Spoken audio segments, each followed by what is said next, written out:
So, meron po tayo dito, the high cost of waiting. Kailangan yung mga natutunan natin, i-apply po natin kaagad. Gaya nga po dito si Mr. Ipon Now, at saka si Mr. Ipon Later. Itong si Mr. Ipon Now, nag-start na siyang mag-save at the age of 22, nag-open ng account at 12% a year at nag-invest ng 20,000 a year for 6 years, then stop investing. Dito naman sa kabila, si Mr. Ipon Later, nag-delay siya ng 6 years. Hindi niya kaagad in-apply yung kanyang pinag-aralan. So, nag-start siyang mag-save at the age of 28. Ginastos muna niya yung 20 pesos sa kung ano-anong bagay. So, pinang-shopping niya, nag-travel, ganon. Then, after nag-open na ng account at 12% a year at nag-invest ng 20,000 a year for 6 years, then stop investing. So, tignan natin yung difference ng kanilang pinag-save.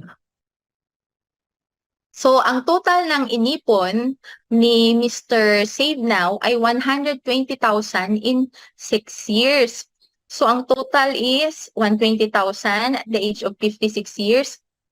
So, ang kinita ng kanyang pera is nasa 4.8 million. Yan yung naipon ni Mr. Save Now kasi nag-start siya kaagad. So, tignan naman natin si Mr. Ipon Later. Parehas sila ng naipon, 120,000 in 6 years.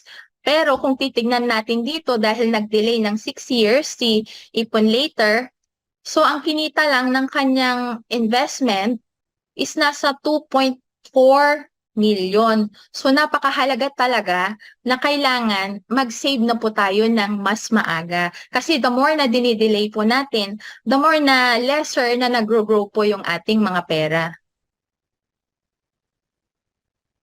So, ang difference nila is 2.4 million.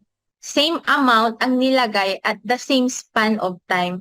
Pero, konti lang yung naipon ni Ipon Later. Kaya mahalaga talaga na mag-ipon na tayo ngayon. Huwag na nating i-delay. So, yung mga matatanggap nating mga 13-month pay natin, kailangan i-invest natin para hindi naman goodbye. At least, maaalala natin siya na nilagay natin sa tamang investment vehicle para mag-grow yung ating pinaghirapan. It's okay, you only live once, sabing gano'n nga po, palagi nilang sinasabi.